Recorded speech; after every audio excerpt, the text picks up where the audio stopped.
మోకాల నొప్పులకు ఎటువంటి సర్జరీ లేకుండా ఎపియాన్ పెయిన్ క్లినిక్ అందిస్తున్న అత్యాధునిక చికిత్స.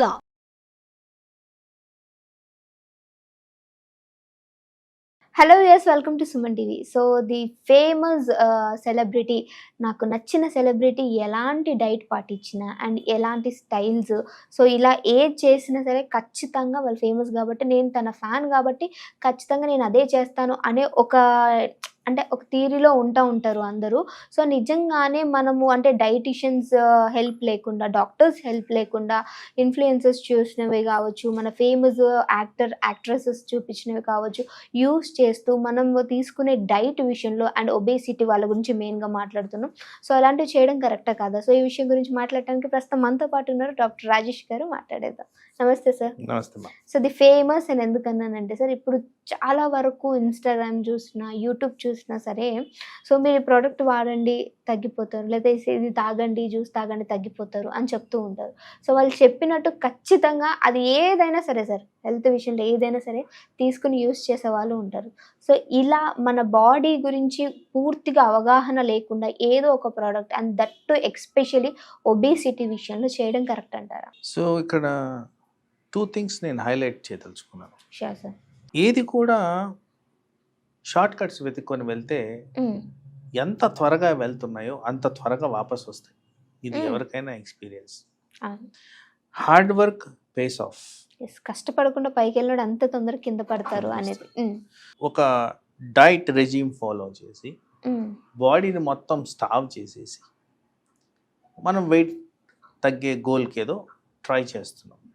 అలా చేసినప్పుడు ఇది తీవ్రమైన స్ట్రెస్ బాడీ మీద. ఎందుకంటే మనము పోషకాహారాలు ఏ విధంగా తీసుకోవాలో, బ్యాలెన్స్ డైట్ అని మాట్లాడతాం, ఆ విధంగా తీసుకోకుండా ఉంటే ఎన్ని రోజులు బాడీ స్టార్వేషన్లో ఉంటుంది. ఆ కారణంగా మీరు వెయిట్ తగ్గుతారే కానీ, బట్ మిగిలిన పోషకాహార విలువలు, మినరల్స్ కానివ్వండి, విటమిన్స్ కానివ్వండి, అవన్నీ ఎలా వస్తాయి? సో ఫర్ ఎగ్జాంపుల్ ఇక్కడ మనం డైట్స్ గురించి మాట్లాడుతున్నప్పుడు ఈ మధ్యకాలంలో వెలుగులోకి వచ్చిన డైట్ కీటో డైట్ చాలా ఎక్కువగా మాట్లాడుతారు. దీంట్లో ఏంటి, ఓన్లీ ప్రోటీన్ ఇస్తారు, కార్బోహైడ్రేట్స్ ఇవ్వరు, ఫ్యాట్ ఇవ్వరు, ఆర్ ఫ్యాట్ ఏదో కొద్ది శాతంలో ఇస్తారు, సంథింగ్ లైక్ దట్. మరి బ్రెయిన్ చాలా సెన్సిటివ్ ఆర్గన్ ఫర్ షుగర్స్, కార్బోహైడ్రేట్స్కి చాలా సెన్సిటివ్ ఆర్గన్. కార్బోహైడ్రేట్ లేకపోతే బ్రెయిన్ సరిగ్గా పనిచేయదు. కొంత శాతంలో మన బాడీలో కార్బోహైడ్రేట్ అనేది ఉండాలి. మరి అలా స్టార్వేషన్ చేసినప్పుడు ఏవైతే కీటో డైట్ ద్వారా చేస్తామో, మరి బ్రెయిన్ ఫంక్షనాలిటీ కాంప్రమైజ్ అవుతుందా లేదా? ఇది మనకు మంచిదా ప్రశ్నించుకోవాలి. సరే, ఈ short period of time, maybe 2 months 3 months మనం ఈ కీటో డైట్ ఫాలో అవుతాం. మరి కీటో డైట్ ఫాలో అయినప్పుడు ఎవరైతే ప్రోటీన్ అధికంగా తింటారో వీళ్ళల్లో అనర్థాలు కొన్ని వచ్చేదానికి ఆస్కారం ఉంది. ఏ విధంగా? High cholesterol, high uric acid. మరి ఈ రెండు చాలా ఫ్రీక్వెంట్గా మేము గమనిస్తాం. ఇవే కాకుండా ఇలాంటివి హై ఉన్నప్పుడు కొన్ని అవయాల మీద, పర్టికులర్గా కిడ్నీస్ మీద ఒత్తిడి వచ్చేదానికి ఆస్కారం ఉంది.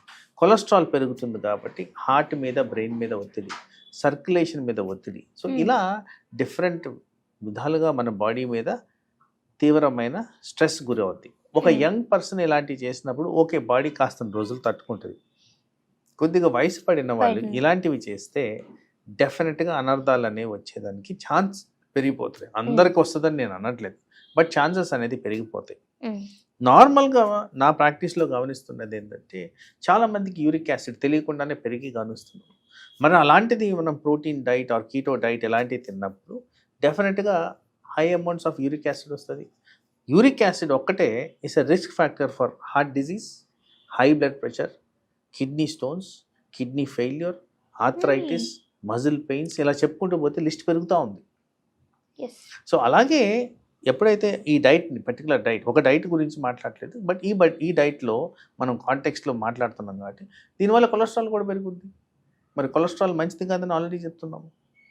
సో ఇలా ఈ షార్ట్ కట్స్ కన్నా మీరు న్యాచురల్గా ఏవైతే తినాలో అలా తింటూ, బట్ ఆ పోర్షన్స్ ఆఫ్ ఈటింగ్ ఫుడ్స్ తగ్గించుకుంటూ, ఎక్కడైతే ఎక్స్పర్ట్ అడ్వైజర్స్ అవసరం అక్కడ తీసుకొని ఆహార విలువలు మెయింటైన్ చేస్తూ, బ్రెయిన్ మీద ఆర్ బాడీ మీద స్ట్రెస్ పడకుండా స్మాల్ అమౌంట్స్ ఫ్రీక్వెంట్గా తినడం వల్ల సేమ్ బెనిఫిట్స్ వచ్చేదానికి ఆస్కారం ఉంది. ఇక్కడ only difference is time. Thing. మనం షార్ట్ కట్స్ వెతుకుతాం కాబట్టి త్వరగా చేయాలని ట్రై చేస్తాం.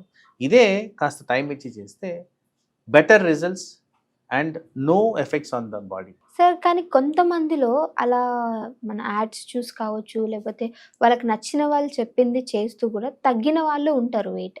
బట్ కొన్ని డేస్కి అంతకంటే ఎక్కువ డబల్ అయిపోయిన వాళ్ళని కూడా చూస్తూ ఉంటాం. అంటే ఈ గ్యాప్లో ఎలాంటి మిస్టేక్స్ అనేవి మన బాడీలో జరుగుతూ ఉంటాయి అంటారు?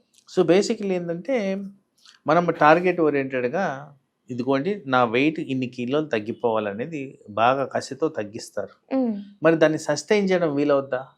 హ్యూమన్ సైకాలజీ ప్రకారం ఆ సస్టెనెన్స్ అనేది ప్రాబ్లం. ఏదైతే మనము ఆ షార్ట్ పీరియడ్కి చేసామో అది లైఫ్ లాంగ్ మెయింటైన్ చేయాలి. దాన్ని మెయింటైన్ చేయడం ప్రాబ్లం. అది మెయింటైన్ చేయలేరు కాబట్టి ఈ sudden surge of food intake వల్ల అనార్థాలు జరుగుతాయి. ఏదైతే క్విక్ మెథడ్లో మనం దాన్ని తగ్గించుకున్నామో అదే క్విక్ మెథడ్లో పెంచుకున్నందుకు మనకి బాడీలో వివిధ రకాల డిస్టర్బెన్సెస్ వచ్చేసి దీంట్లోనే heart attack, brain attack, high sugars, cholesterols ఇవన్నీ వచ్చేదానికి ఛాన్సెస్ ఉన్నాయి. అంటే ఏదో ఒక ప్రోడక్ట్ యూస్ చేయడం వల్ల మనకి ఆర్గాన్స్ దెబ్బతినే అవకాశం కూడా ఉందంటారా సార్? మరి ఆ ప్రోడక్ట్స్ యూస్ చేసేది లైఫ్ లాంగ్ యూస్ చేస్తున్నారా? లేదు కదా. వాళ్ళకి ఆ టార్గెట్ రీచ్ అయ్యే వరకు చేస్తారు. దేని గురించి అయితే చేశారు, ఫర్ ఎగ్జాంపుల్ మనము మ్యారేజ్ గురించే రెడీ అయ్యారు అనుకుందాం. ఆఫ్టర్ మ్యారేజ్ అది మెయింటైన్ చేస్తారా? చేయరు. ఆఫ్టర్ మ్యారేజ్ విపరీతంగా తింటారు అందరూ. అవును. సో ఆ విపరీతంగా తిన్నప్పుడు ఆ ఎక్సెస్ అమౌంట్ ఆఫ్ క్యాలరీస్ ఏం చేయబోతున్నాయి? డెఫినెటివ్ డిస్టర్బెన్సెస్ అయితే బాడీలో జరుగుతాయి. అక్కడే ట్రిగరింగ్ పాయింట్స్ అనేది వస్తాయి. సో అలాంటి షార్ట్ కట్స్ వెతుక్కోకుండా slow and steady wins the race అన్నారు కదా, ఆ విధంగా చేసుకుంటే మీకు ఆబ్జెక్టివ్ అండ్ టార్గెట్ ఓరియంటెడ్గా మీరు కావాల్సింది అచీవ్ చేసుకోవచ్చు. సో ఒక వారంలో కావచ్చు, ఒక నెలలో కావచ్చు, 5 నుంచి 10 కిలోలు తగ్గడం అనేది కరెక్ట్ సెంటెన్స్ అంటారు? Not at all.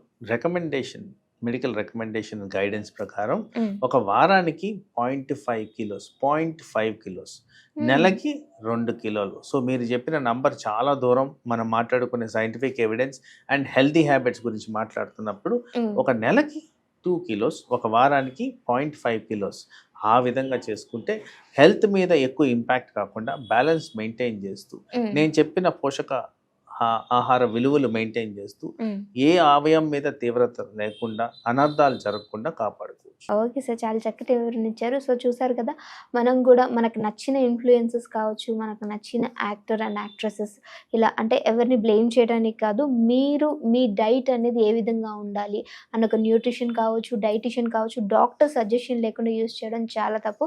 సో ఇంతటి చక్కటి ఇన్ఫర్మేషన్ ఇచ్చినందుకు thank you so much sir. నమస్తే.